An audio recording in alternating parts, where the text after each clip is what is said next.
siang Ibu Sinta Kamdani. Selamat siang. Apa kabar Bu? Terima kasih atas waktunya. Ibu, saya boleh langsung mengajukan pertanyaan ya Bu ya, terkait dengan perempuan tangguh ini.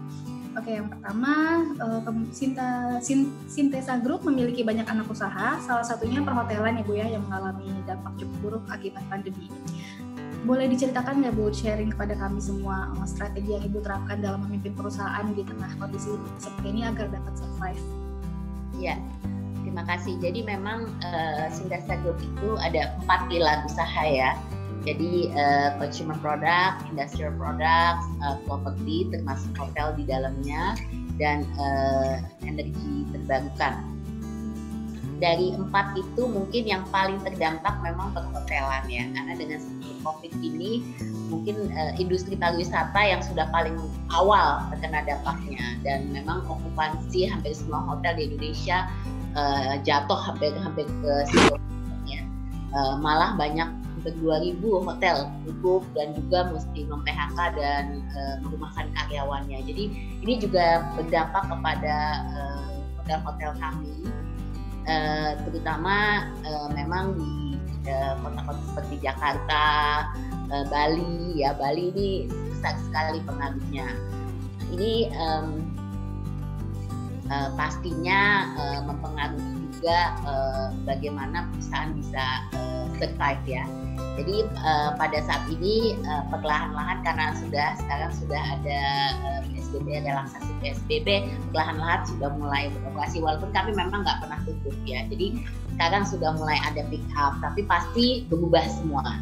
Nah, perubahan yang mendasar saya pikir yang kami lakukan adalah memang dari segi marketnya ya. Jadi saat ini fokus kami pasti di domestik. Kita tidak bisa bergantung kepada foreign tourist lagi gitu pada saat ini ya. Jadi memang fokusnya ada di domestik, dan itu pun mungkin banyak kepada pemerintahan, karena memang pemerintahan yang mungkin baru mulai bisa mulai aktivitas kembali, melakukan pertemuan-pertemuan di hotel gitu ya. Jadi ini perlahan-lahan mulai kembali, tapi will take some time, jadi perlu waktu yang panjang. Jadi memang dari kita approach-nya dari beberapa sisi, tapi dari segi marketing ini yang paling perubahan yang sangat mendasar. Jadi kita juga banyak menggunakan online sekarang. Kita nggak bisa melakukan terlalu banyak offline, jadi lebih banyak tergantung kepada online marketing juga, dan juga pelayanan yang diberikan juga yang memenuhi standar protokol kesehatan, karena memang sekarang semua hotel harus mengikuti berdasarkan pedoman yang sudah diberikan kepada kami, dan itu harus diikuti secara disiplin ya. Jadi makanya ini perubahan mendasar ini dari cara bagaimana kita serving, melayani customer kita itu berubah sekali. Jadi ini transformasi yang cukup signifikan sih. Ya, berarti tetap melakukan inovasi-inovasi yang adaptasi terhadap situasi seperti ini ya. Ya, betul. Oke. Kemudian terkait dengan kondisi seperti itu, ada pengaruh dalam pertumbuhan pastinya dalam Sintesa Group sendiri semester pertama 2020 ini seperti apa, dan apakah Ibu optimis dapat mencapai target hingga akhir tahun nanti? Karena kami ada 4 pilar, jadi walaupun hotel pilar kami sangat terdampak, ya beberapa pilar lain mungkin dampaknya tidak signifikan itu gitu. Jadi pada akhirnya secara overall ya masih lumayan lah gitu. Mungkin tidak tumbuh, hampir tidak tumbuh gitu, tapi juga tidak minus terlalu besar gitu. Jadi memang berimbang lah, karena memang kita jenis usahanya ini sangat balance. Beragam, berarti masih bisa menyeimbangkan itu ya. Oke, baik. Sebagai wakil ketua dari Kadin, Bu, bersama pemerintah, Kadin Indonesia kan berusaha mencari solusi agar dunia usaha tidak kolaps gitu, perekonomian nasional mampu bertahan dari dampak COVID. Oke, menurut Ibu apa saja langkah yang perlu ditempuh saat ini Bu dari sisi Kadin sendiri? Ya, jadi Kadin sebagai mitra pemerintah memang selama ini sudah memberikan masukan-masukan selama COVID, terutama untuk program pemulihan ekonomi nasional. Jadi kami sudah memberikan input ya, apa yang dibutuhkan dari segi pelaku usaha, baik itu UMKM maupun kooperasi ya, permasalahannya apa di lapangan, Jadi ini memang kita perlu stimulus tentu saja untuk bisa mendorong lebih banyak, tidak hanya supply bisa mulai kembali beroperasi, tapi juga demand. Jadi untuk menciptakan daripada demand pasarnya. Jadi apakah meningkatkan daya beli masyarakat maupun pemerintah, belanja pemerintah. Jadi penyerapan APBD dan APBN ini kan sangat penting untuk menciptakan demand. Jadi demand di dalam negeri ini yang bisa dikontrol pemerintah, kami minta untuk lebih ditingkatkan, sehingga stimulus ini yang penting sekarang realisasinya harus tepat sasaran ya, dan bisa cepat, karena memang dengan gulirnya waktu semakin penting. Banyak pelaku usaha juga tidak hanya butuh restrukturisasi, tapi juga membutuhkan kredit fasilitas modal kerja baru ya, terutama UMKM juga gitu. Jadi ini harus cepat kita salurkan supaya mereka bisa mulai usahanya kembali, sekaligus nanti diciptakan demand oleh pemerintah. Itu yang mainnya sih. Nah, selain daripada itu tentu saja selama COVID kami juga memberikan bantuan dari aspek social safety net-nya ya. Jadi sosialnya kami juga memberikan bantuan kepada selama COVID kepada rumah sakit, kepada kalau untuk masyarakat itu lebih berupa sembako, karena pada waktu PSBB terutama kan banyak masyarakat yang perlu ya dukungan dari segi sembako. Jadi itu juga kami lakukan di Kadin. Dan selain itu dari segi kesehatan kami memberikan bantuan APD maupun alat-alat kesehatan ke rumah sakit. Jadi konsep ini kami support dari awal COVID. Nah, tentu saja dengan adanya sekarang relaksasi PSBB, protokol kesehatan menjadi salah satu yang penting. Makanya kami mengikuti juga dan membantu pemerintah untuk implementasi daripada protokol kesehatan supaya semua sektor mengikuti daripada protokol kesehatan yang ada.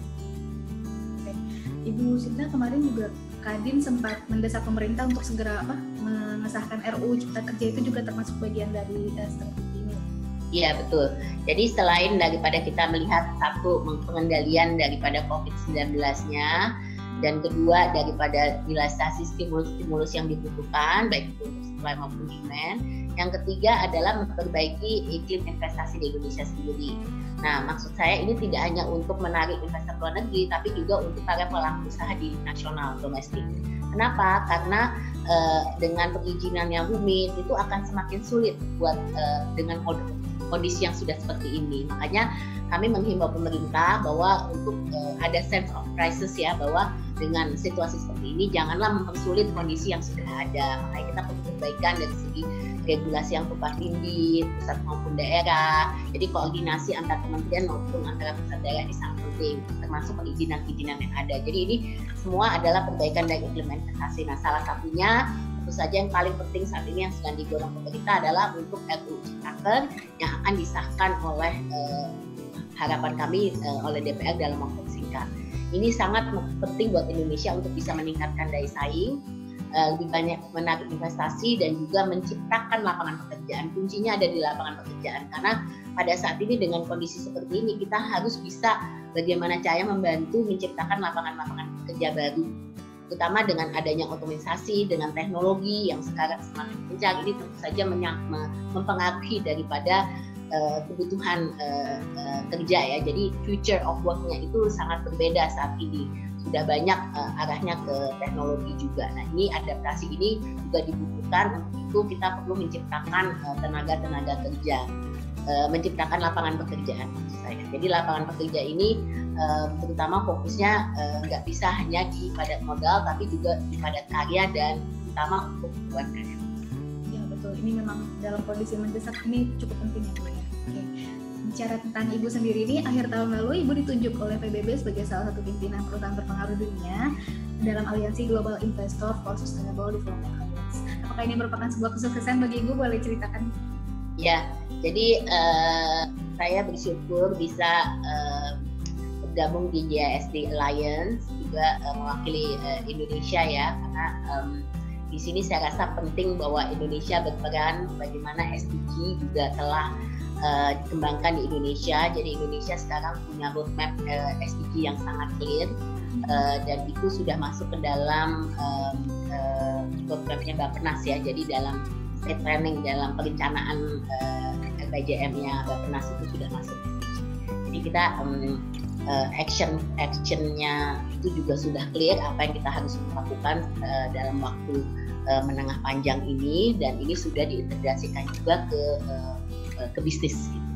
Nah, sebenarnya tugas utama saya ini untuk terutama bagaimana bisnis ini bisa lebih banyak menginvestasikan SDG. Nah, ini mungkin saya mulai juga dari perusahaan kami sendiri ya. Jadi memang Synthesa Group ini punya visi untuk jadi Sustainable Excellence Company. Kenapa? Karena buat kami ini tidak hanya masalah bagaimana we make money atau dari segi profit dan ekonomi, tapi juga aspek dari segi people, sosial, dan planet, environment. Jadi 3P ini menjadi salah satu visi utama daripada Synthesa. Dan di Synthesa kami juga menginvestasikan di SDG dengan cara masukkan SDG goals, beberapa SDG goal itu diintegrate ke dalam bisnis model Synthesa. Nah, ini sangat penting dalam timing COVID seperti ini, karena banyak bisnis itu melakukan transformasi yang saya seperti katakan tadi. Nah, dalam transformasi ini akan sangat baik untuk kita bisa berinvestasi di SDG. Gitu. Jadi sekaligus kita mentransformasikan usaha kita sekaligus mengedepankan goal-goal SDG mana yang bisa kita integrate. Nah, ini yang mungkin dari saya sebagai contoh di kelompok usaha kami yang kita juga punya roadmap SDG-nya. Kemudian saya juga sosialisasikan ini kepada pelaku-pelaku usaha yang lain. Nah, di dalam SDG Alliance, apa yang kita lakukan ada secara global, kita melihat bagaimana caranya institusi ini juga membantu untuk investasi SDG dari segi financing-nya. Jadi apakah itu financing di renewable energy, maupun malah ada inisiatif-inisiatif untuk bond di bond market ya, jadi financing scheme yang bermacam-macam ini untuk bisa investasi di SDG. Jadi ini saya rasa satu aliansi yang sangat kuat yang dengan di level global kita juga bisa banyak belajar ya, jadi sharing best practices untuk apa yang bisa kita lakukan juga di Indonesia. Jadi salah satunya kami sekarang sedang mencanangkan untuk mengeluarkan namanya Indonesia Impact Fund gitu. Jadi untuk membantu startup yang memang mengedepankan SDG, Sustainable Development Goals. Nah, ini yang sedang kita kembangkan pada saat ini juga. Yang sedang dikembangkan dan sedang ditularkan kepada pengusaha yang lainnya ya Bu? Iya. Sebagai pemimpin perusahaan besar atau grup besar seperti itu, dalam menghadapi pandemi seperti ini, secara pribadi bagaimana kiat Ibu agar tetap maksimal melaksanakan tugas sebagai pemimpin? Ya, jadi memang situasi COVID ini tidak mudah ya. Jadi kita sendiri harus terbiasa dengan adaptasi kebiasaan baru ya kita katakan ya. Kenapa? Karena ya cara kita bekerja juga mungkin berbeda, karena sekarang kita lebih banyak di depan Zoom untuk meeting ya. Jadi ini juga saya rasa mengganggu dari segi produktivitas kita sehari-hari. Yang pasti sekarang saya tidak traveling, biasanya setiap bulan tuh pasti traveling ya. Jadi sekarang lebih banyak berdiam di tempat, jadi tidak jalan-jalan keluar. Nah, terutama juga dari segi kita melakukan aktivitas kita. Jadi mungkin sekarang kita ada adaptasi juga untuk mengeseimbangkan ya antara tidak terlalu banyak kerja di luar, tapi juga ada yang kerja dari rumah. Jadi kita antara work from home dan work from office. Ini sekarang juga di balancing gitu. Jadi ini yang penggunaan teknologi menjadi sangat penting. Mungkin yang tadinya gaptek juga saya juga nggak terlalu ini, harus mulai belajar ya bahwa sekarang semua teknologi menjadi nomor satu. Jadi buat saya yang paling penting pertama adalah menjaga kesehatan, itu nomor satu. Kalau kita tidak menjaga kesehatan, tidak mengikuti protokol kesehatan yang ada, tidak ada gunanya, karena nanti saya juga kalau nggak sehat, saya nggak bisa beraktivitas sama sekali. Gitu. Jadi ini yang saya harus jaga adalah kesehatan saya dan keluarga saya, memastikan bahwa kita memprioritaskan itu dan menjalani protokol kesehatan yang ada. Kedua, saya pikir saya selalu mengatakan ini tidak hanya secara fisik, tapi secara mental. Gitu. Jadi personally kita harus menyadari bahwa ini COVID ini pasti kena juga kepada mental kita gitu ya, karena hal-hal yang mungkin biasanya kita lakukan, yang kita senang lakukan, mungkin ada yang tidak bisa kita lakukan. Mungkin yang tadinya semua banyak aktivitas sendiri-sendiri, sekarang semua bersama-sama, ada bagusnya tapi juga ada stresnya gitu ya. Kalau suaminya sering di rumah kan nanti pasti kita sebagai istri juga ada lah pengaruhnya, anak-anak juga demikian. Jadi ini kita harus bisa juga secara mental beradaptasi ya. Jadi dengan kata lain kita mesti menjaga gitu bahwa state of mind kita juga selalu dalam kondisi yang baik gitu. Dan ini saya lakukan dengan juga banyak sekali apakah itu meluangkan waktu untuk melakukan hal-hal yang kita senangi, yang kita passionate gitu ya, tapi yang bisa kita lakukan di dalam rumah misalnya, itu juga saya rasa bisa membantu untuk menyeimbangkan state of mind kita gitu ya. Dan yang ketiga mungkin yang paling penting adalah dalam kondisi seperti ini kita pasti mau melihat apa sih yang bisa kita lakukan gitu ya. Jadi what can we do gitu. Bagaimana, terutama tidak hanya untuk komunitas kita tapi juga untuk negara kita gitu. Jadi inilah kenapa saya selama masa Covid itu juga sangat aktif baik melalui Kadin maupun institusi sosial lainnya yang saya bergabung, yang saya mulai gitu ya, untuk bisa memobilisasi gitu bantuan-bantuan maupun support apa untuk bisa membantu dari segi komunitas, baik itu kalangan kita sendiri maupun masyarakat secara luas. Saya rasa itu penting, kita perlu tahu bagaimana kita bisa memberikan juga gitu ya. Jadi tidak hanya situasi seperti ini, apa sih what kind of impact gitu ya, bagaimana kita can make a difference gitu buat orang lain. Saya rasa itu juga suatu hal yang jadi tetap di berbagai bidang juga harus tetap aktif gitu ya Bu ya. Terus termasuk tema kita saat ini adalah perempuan tangguh. Ibu merupakan salah satu perempuan tangguh yang kita pilih sebagai di profil di edisi ini. Menyambut HUT 75 Republik Indonesia, Bu, harapan Ibu seperti apa untuk perempuan-perempuan di negara Indonesia sebagai perempuan aktif yang menginspirasi seperti itu? Ya, saya rasa peran perempuan sangat besar ya, dan kita harus terus bisa yang namanya breaking the glass ceiling ya. Itu yang saya selalu breaking the glass ceiling. Tidak ada yang tidak mungkin gitu. Dan saya rasa dengan buat saya, terutama untuk perempuan Indonesia, dengan dua hal yang saya effort yang penting. Pertama adalah bagaimana bisa mempromosikan yang namanya kesetaraan gender gitu ya. Buat saya itu penting, bahwa apapun kita dan laki-laki ini kita bisa bersama-sama punya satu kesempatan gitu. Jadi saya rasa kita harus break the glass ceiling dan provide kesempatan yang ada dengan kesetaraan gender. Nah ini terutama di tempat kerja ya, saya rasa marilah kita sama-sama bagaimana caranya untuk dalam situasi terutama sekarang di COVID kita bisa memberikan kesempatan juga untuk perempuan untuk bisa terus berkarya gitu. Nah ini saya rasa sangat penting baik sebagai pekerja maupun sebagai wirausaha gitu ya. Ini kita butuh dukungan dan jaringan yang kuat untuk saling mendukung. Jadi ini yang saya rasa marilah kita sama-sama terus meningkatkan martabat kita sebagai perempuan Indonesia. Gimana caranya kita bersama-sama bisa maju juga untuk saling mendukung ya, untuk bisa melalui masa-masa sulit ini, tapi juga kedepannya untuk membangun Indonesia bersama. Jadi saya rasa perempuan-perempuan Indonesia dengan skills-nya masing-masing, dengan kelebihannya masing-masing, saya yakin kita sama-sama bisa membangun Indonesia yang lebih baik. Sebelum menutup, satu pertanyaan terakhir ya Bu ya, harapan Ibu deh Bu untuk di akhir tahun 2020 hingga menjelang 2021 nanti seperti apa, secara singkat saja boleh?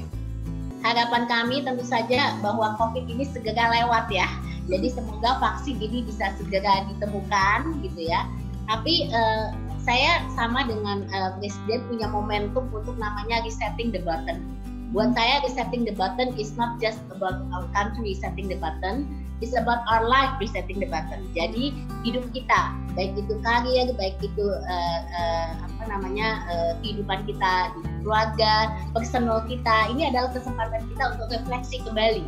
Apa kekurangan kita, bagaimana kita memperbaiki sesuatu yang lebih baik. Jadi ini adalah, saya rasa 2020 ke 2021 ini resetting the button. Tadi yang selalu dikatakan Presiden adalah kita memulai kembali untuk melihat bagaimana cara bisa beradaptasi, kita bisa melakukan perubahan untuk yang lebih baik. Oke, baik. Terima kasih atas jawabannya Ibu. Pertanyaan sudah terjawab semua.